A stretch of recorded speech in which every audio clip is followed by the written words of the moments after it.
to another episode of Behind the Burger. I'm Caroline Romo, the Executive Director of the New Mexico Beef Council, and I am here with Sarah Fitzgerald, who is the chairman of our New Mexico Beef Council and New Mexico Rancher. So Sarah, will you, thanks for joining me, and will you introduce yourself and kind of what you guys do? Yeah.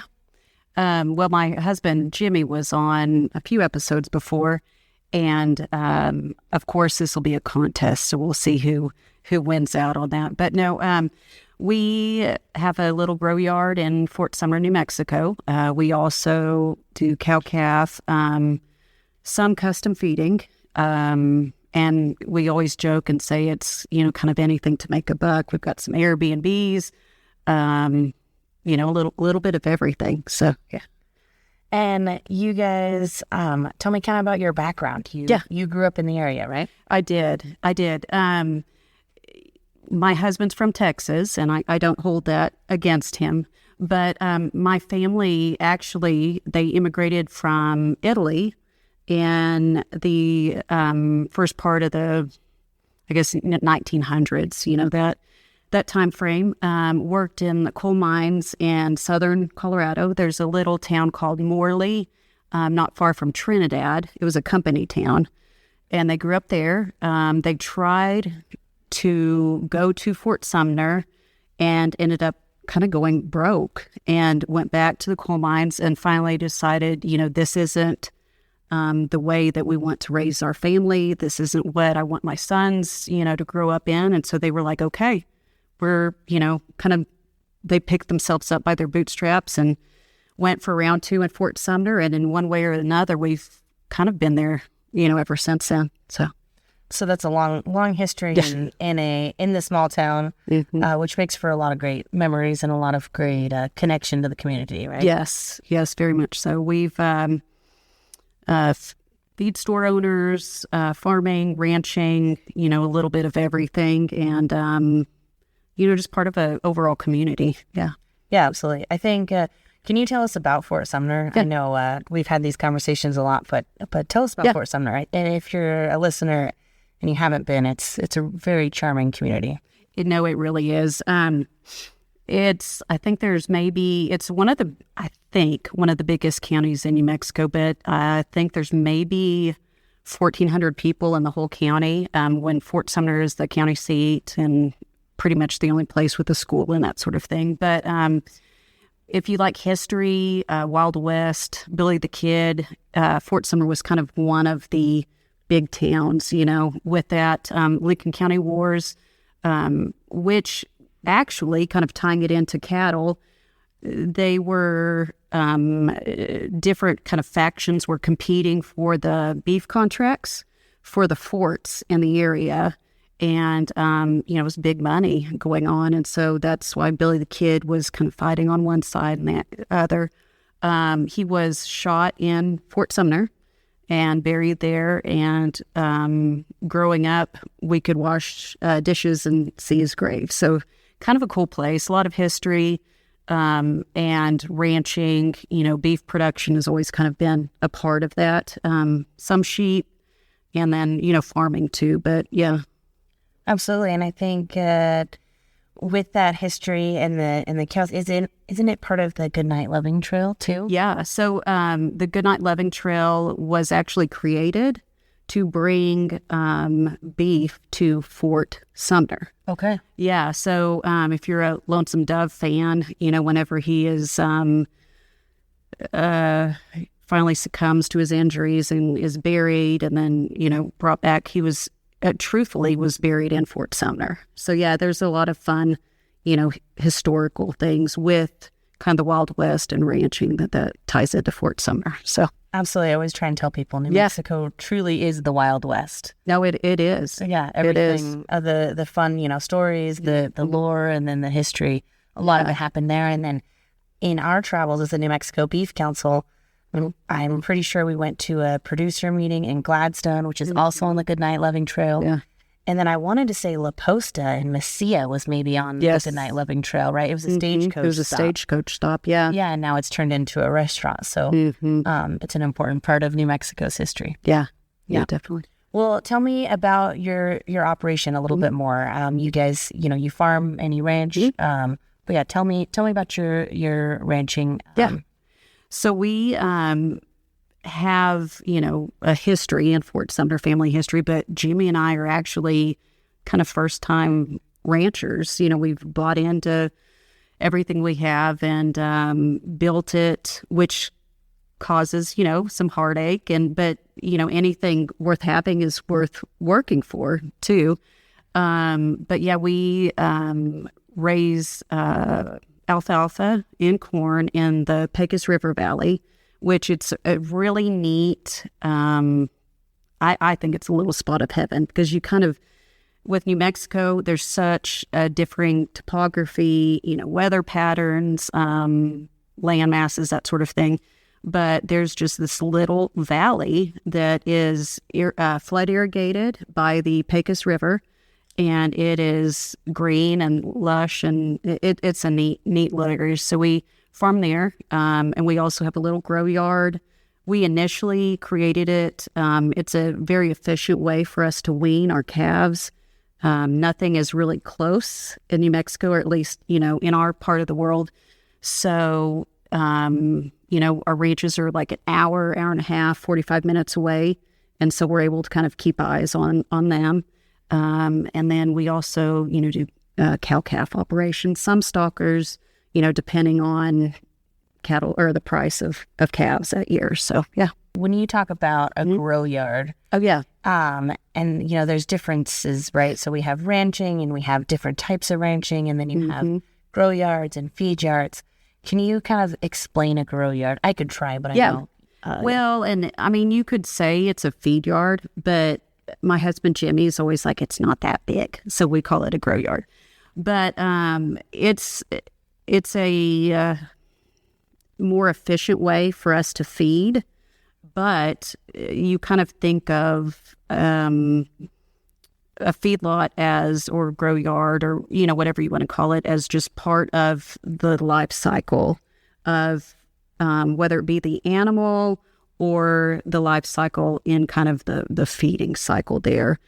For us, we might wean, in the grow yard, but two, calves may come in, and you're wanting to get them, from a certain so many pounds to so many pounds in a very efficient manner. So it's kind of a way that we can, maybe we may not have gotten as much rain in one area, and we can kind of move things back and forth. So yeah, it's just kind of part of our overall operation, if that makes sense. Yeah, and some of the things that I think kind of differentiate, like a grow yard, is often the younger animals, the calves, right? And the feed yard is maybe where you would finish an animal, right? And they go to the maybe that might be that I think sometimes the most tricky. Yeah. And then I think it's an important to understand too. It's when you guys are weaning those calves and keeping a closer eye on them. I always to go to the goal of the podcast of knowing the work and the effort that goes in.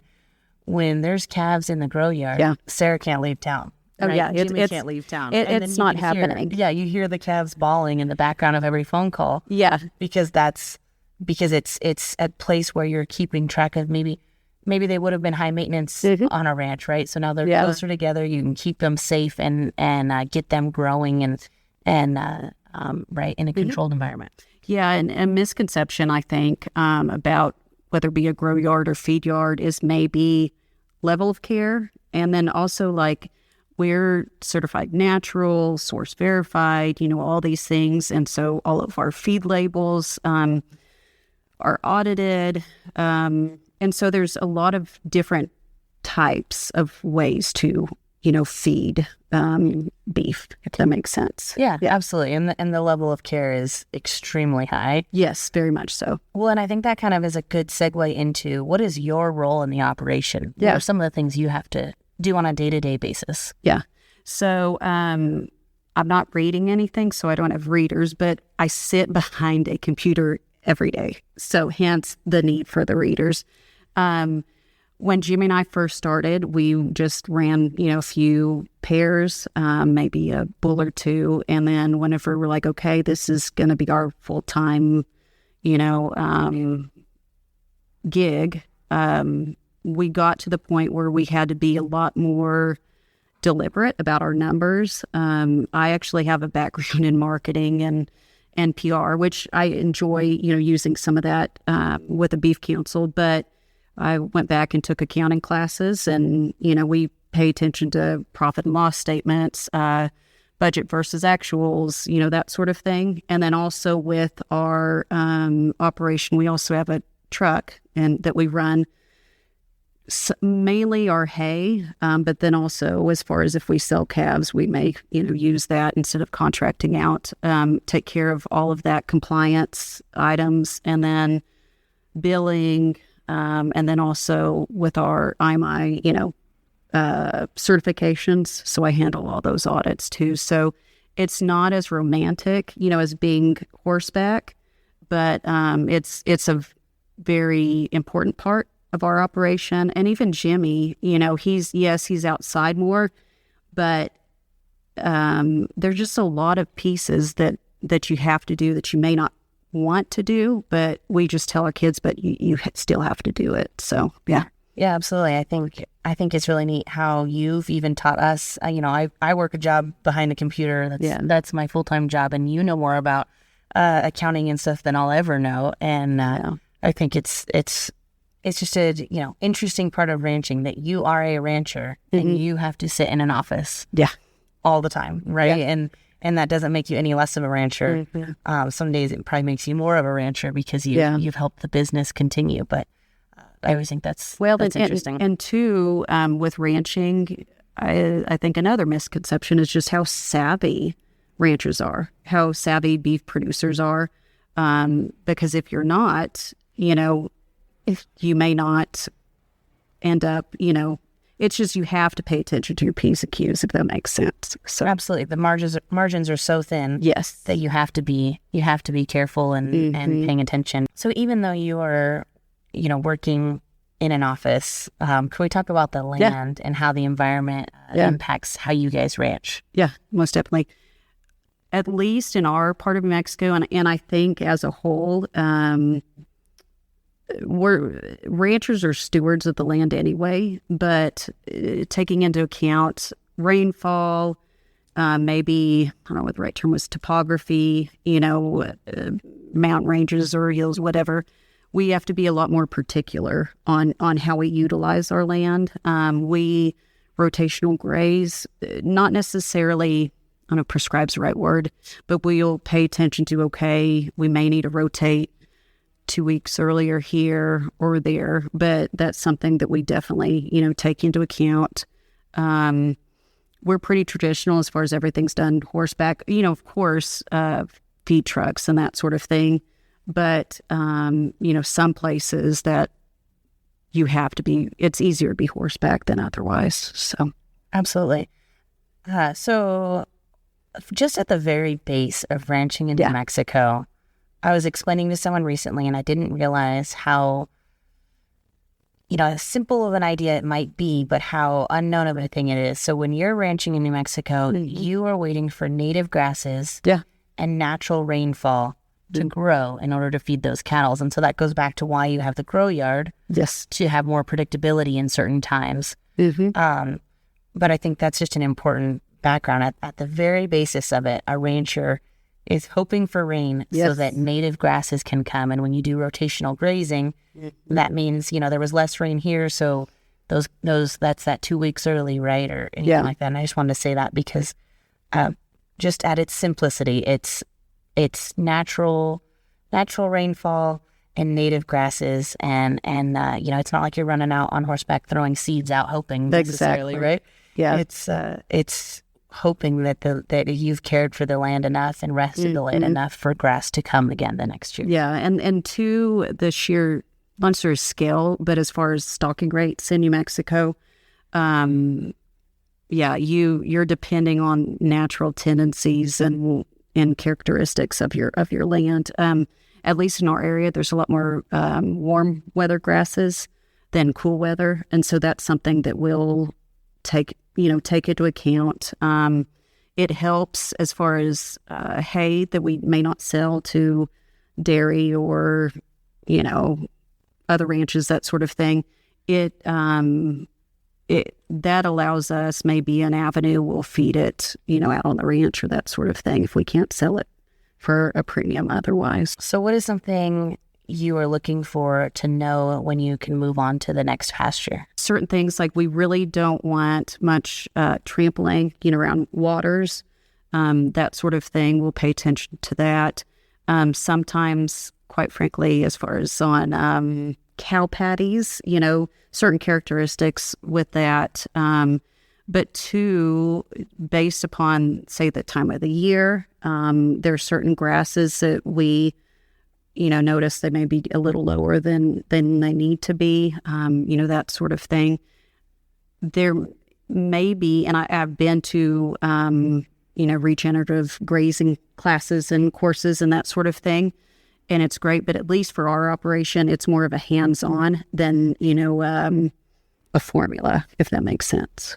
Yeah. And you mentioned stocking rate, and stocking rate would mean how many head of cattle per acre. Yeah, or animal unit. Yeah, like as far as bull might be more than that, but yeah. Right. So stay with us. We'll be right back. This episode of Behind the Burger is brought to you by the New Mexico Beef Council. At NMBC, we're all about supporting New Mexico's ranchers and bringing the story of beef to life, from pasture to your plate. If you're enjoying these conversations, be sure to follow us on social media to keep the journey going. You'll find us on Instagram and TikTok at NMBeef and on Facebook at NM Beef Council. We're sharing ranch life, beef tips, recipes, and the people behind the plate. Come be part of the story.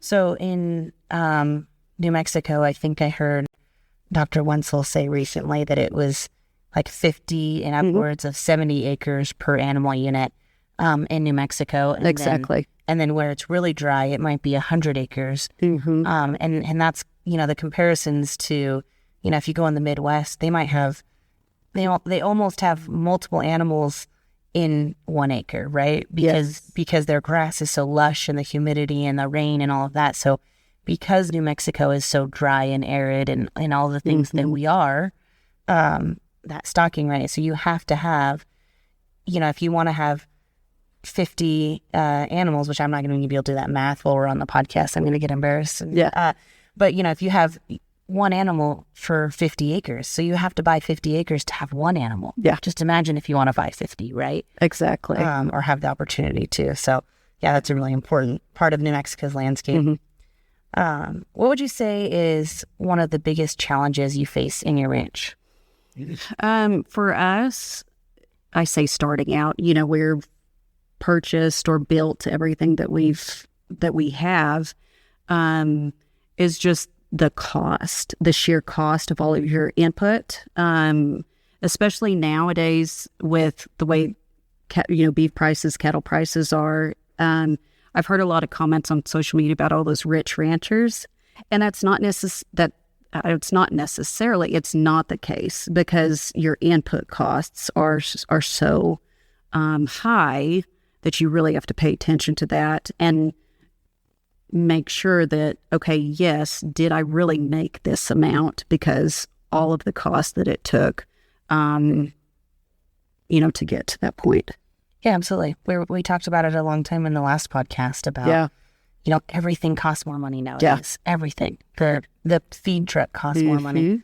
The horse. Yes. That you we were just talking about that. Yeah. Horses are expensive nowadays. Everything has, a higher price tag. And so when you see cattle prices go more up, or even if you see it at the grocery store that beef is more expensive. Yeah. If you think about life being more expensive and everything we have to go, all of the inputs into it, we're working on kind of a comparison of what the inflation is. Well, the price of beef now versus 10 years but the price of your coffee cup for 10 years ago, and all of the things that have increased in price. And so we understand, nobody wants super expensive groceries. Yeah. We hope everyone can feed their families in an affordable way. And we have to understand everything is expensive now. Oh, yeah. And even New Mexico, as far as real estate, ranch real estate, that sort of thing. With a lot of people will buy and flip things, which is great. And that's a wonderful way, to make money and that sort of thing. But for people that are wanting to utilize the land to, raise animal or long term, it's created some difficulties on, getting in. And another viable option is leasing land, which a lot of the places that we have, we've got that as well. So it's forced us to pay attention to our P's and Q's once again. So yeah, absolutely. And if we go back to the lingo or the jargon of the stocking rate and the animal units, nowadays you hope you can get, I think, from what I understand, land under 15,000 an animal unit, and if it's 10,000 an animal unit, you're getting a good price. Yeah. But most things are priced at 20,000 and more per animal unit right now. Yeah. And so you have again just more high input costs. Yeah, no, it is, and for us, what we've seen at least recently is as far as the price of land on being able to cash flow it. Say if you have to get a loan on doing that, farmland, we're still able to cash flow that. So maybe we invest in that, which we can then use, to put our calves out or steers out on wheat or, that sort of thing. That's, part of our overall operation. But it's important to realize that, well, maybe you can't buy this, but you can buy this or you can lease this. There's a lot of options for people wanting to, start out. So as long as you are adaptable, right? Yes. No, exactly. Yeah. What is something that you're excited about in your operation right now, or something that makes you proud? The past few years, this year, of course, yes, it's great. Cattle prices were wonderful. We forward contracted out, so we're able to, which means you essentially have a contract at a certain price, and so they will honor that, however many months out whenever you ship out your calves. So that was great, but the past few years were, a little tough. But one of the one of the rewarding things about ranching, and I think in New Mexico too, is just family. I work with my husband every single day, which isn't the easiest, but now I know we can get through anything. Truly. And it's, so I think it's that. We're looking forward to brighter days and our kids are getting older. They're able to help more.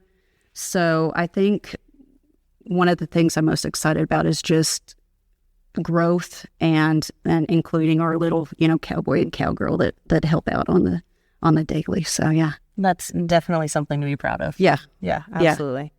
What is the best piece of advice you've ever received? I'm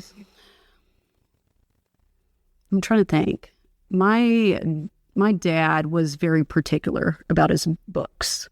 And so I think that's probably it. I don't have like a great quote to say, but I think it's just paying attention to the bottom line, paying attention to your numbers. And two, some people may see things that Jimmy and I are doing and be like, what in the world are they doing? But it's a calculated risk. And so I think you can kind of step out and try some different things if the numbers work. So yeah, I think just paying attention to your numbers, regardless of how big or little you might be, if the numbers work, then you're in it for the long term. Yeah.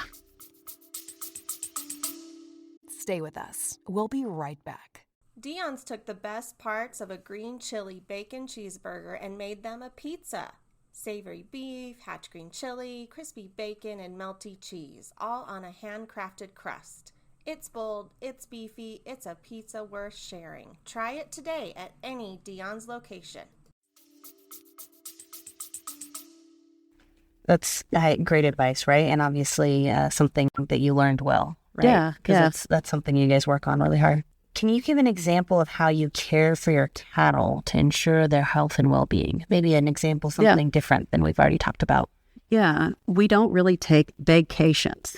Yeah. Everything rotates around, okay, we have this window between, calving and this window between, say, hay season and that. So yeah, they're our priority. They eat before we do most of the time. Sometimes that's, later nights, that sort of thing, but they're our number one priority as far as that goes. But also one of the things, as part of our, all natural program and, as far as that goes, is we pay attention to them. I mean, we know them as, I don't know, like the back of our hand as far as, paying attention to that. Well, and do you want to talk any more about some of the certifications you have, or? Yeah. So there's, I think you'll have a third party audit company or certification company. We use IMI. Our auditor actually grew up on a ranch not far from us, so it's neat as far as she really knows what she's checking out. But there's different certifications that you can get. For us, it was a financial decision because you can get a little bit more of a premium, on that as far as price per pound. But we've got all natural, which basically means that there's the food that we feed them has to meet certain, certifications, that sort of thing.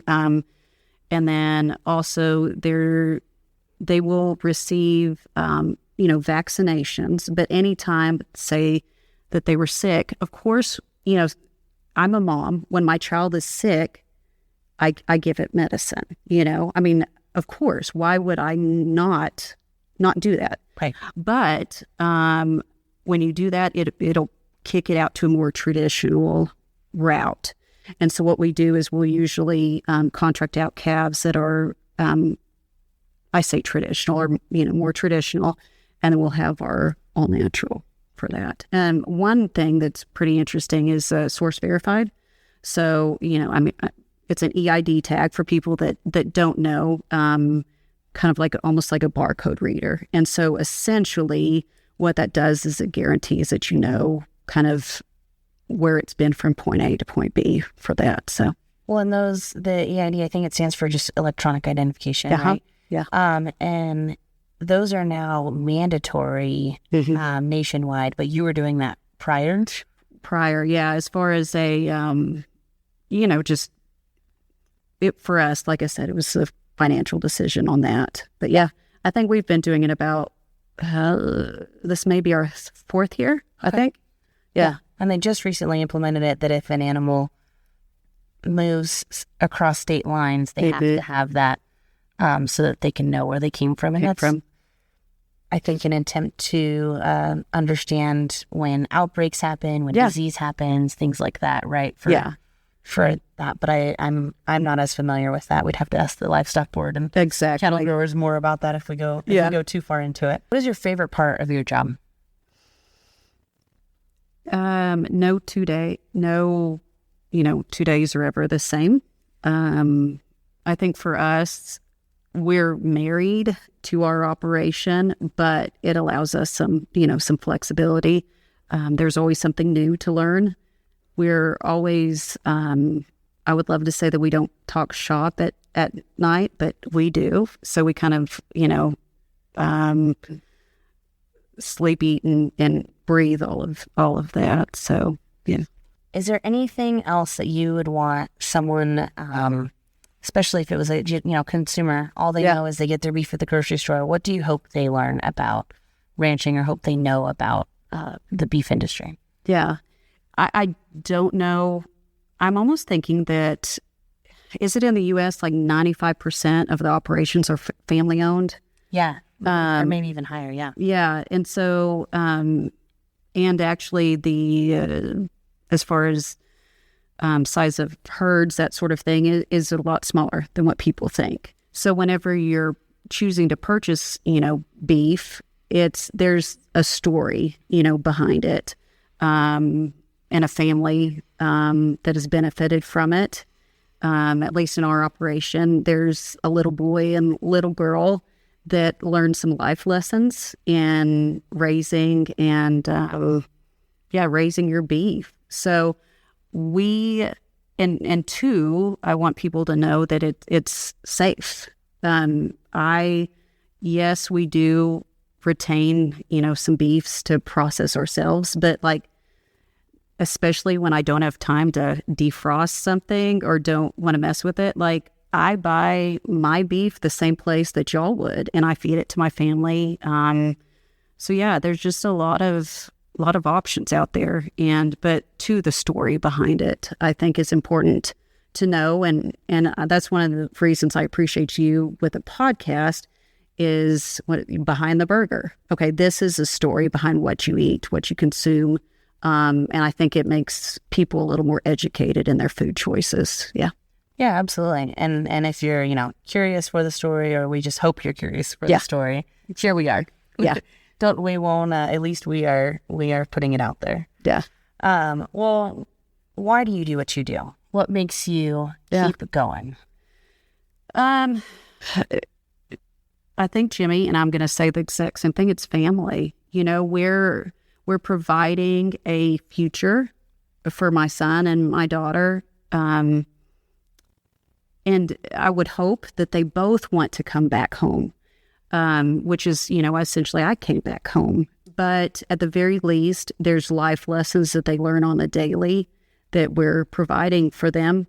And it's a blessing to be able to, some days, I may not say it, but it's a blessing to work with my husband. I think there's a closeness that we get to, have that not many, may have. And then two, just for me, it's almost a spiritual thing, as a believer, I think we're tasked to care for God's creation. And that's something that I'm honored, that our family gets to do. So, yeah. What a wonderful answer, and what a impactful statement. What is a piece of advice you'd give someone that might want to follow in your footsteps? Yeah, you can do it. I mean, truly, yes, our family has a long history in ranching in New Mexico and, that sort of thing, but we just didn't have the flexibility to inherit something. So it can be done. And there's, is it Sile's pasture? Sile pastures. Yeah. I just think they are the coolest ever. Was he a chef? Yeah, he was a chef, and I think trained all over the world, and then he's a chef in Hollywood. Yeah, and you can do it. I truly think that if your goal is to have some part in the beef production in New Mexico, that it is possible. I think Beef Council is, we've got the directory and education as far as sponsoring educational aspects. And then two, there's a lot of other organizations in New Mexico and two, just quite frankly, people are willing to help. I think that's one of the things that I appreciate about the ranching community in New Mexico is whether it's in your local community, as far as someone's, willing to, at the drop of a hat, help. Maybe you've got issues with calving, or you need, test something, or I don't know, a fire, and you've got to move things, really fast. But it's everyone's willing to help. So just don't be afraid to ask for help too. So yeah. Absolutely. I think you and Jimmy, I think Sile Pastures, and I think there's a lot of other great examples of folks that have decided they wanted to ranch, and now they've done it, right? Yes. And they're doing it and building and growing. So I think that's really neat and really special that as we go through this podcast or task of talking to ranchers, we now have learned about so many of them. And two, there's a place for everyone. As far as your place may not be specifically on the production side of it, raising cow-calf or having a grow yard or having a feed yard. It's been really interesting. Through the Beef Council, we've been able to assist, whether it be a meat science, which is so interesting, all of the things that they can do with that aspect. So it's, it's, you can find your place, I guess, in the production cycle or science aspect of it. Oh, absolutely. Yeah. I try and when we talk to high schoolers and college kids, a lot of times I think the conversation with an 18-year-old is the same. It's like, I don't know what I'm going to do or what can I do? And I always try and explain, especially in the beef industry, the possibilities are endless. We have a registered dietitian on staff. We have a marketing expert on staff. We have, and then we work with food scientists and meat cutters, and we have accountants and all of these things that if you want to be involved in the beef industry, come one, come all. We've got jobs. We even have nutritionists for our cattle. Right. So whether it be making up a specific ration or mineral pack, or on, say bulk feed on the ranch side, it's a calculated decision, if that makes sense. And there's specialists that will definitely, assist you with that. So. Absolutely. And if you're a college kid or even a high school kid and there's an agriculture class at your school, I wholeheartedly say sign up. I grew up, showing 4-H and having horses, but I didn't understand, agriculture necessarily, commercial agriculture, until I went to college and I figured out I could take a beef management class and have a class about cows. And it's like, what? How is this a thing? And then, my love and hope to work in the industry grew from there. And so if there's a class, you need an elective, sign up for an animal science class. Yeah. Sign up for, the agriculture class or FFA program at your high school. If you have any interest, and just in at least if it stops at that class, you have a bit of information about where your food comes from. Exactly. Yeah.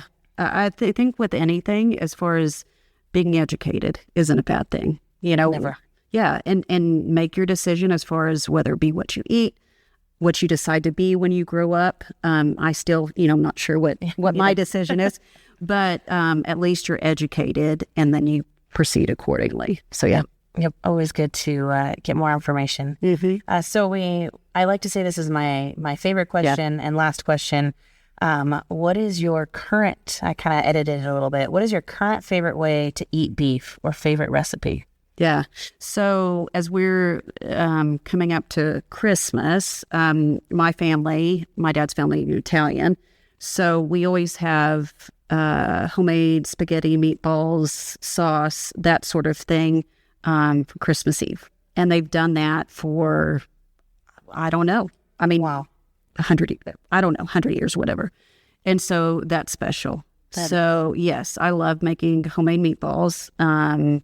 And I think with beef or with preparing it, whether you choose to serve it, just a family meal or you're having a party or something, there's something sacred about sharing a meal together. And for us, at least, beef's, usually on the plate too. So yeah. Absolutely. There is definitely something special in how you can connect over a meal. And I always feel special when you have beef. It's high quality. Yes. You know that you brought your guests the best thing, and then I'm also paid to do that. So yeah, exactly.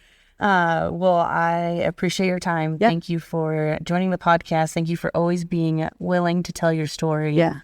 And lastly, thank you for what you do to help feed the world. Yeah. No, it's our pleasure. And I think Jimmy said it, but truly, I think, he's on Facebook. I am, or LinkedIn or all of that. But ask questions. We're open book. We may not know everything, but we sure know who to ask or happy to help. So yeah. Thank you for that. Yeah. Awesome. Well, thank you again. Yeah. Thank you. Behind the Burger is a podcast produced by the New Mexico Beef Council with the goal of telling the stories of the cattlemen and cattlewomen of the New Mexico beef industry. Thank you for joining us for today's episode. If you would like more information, please visit nmbeef.com. Whether it be a burger, a steak, or another beef dish, we hope you are enjoying beef at your next meal.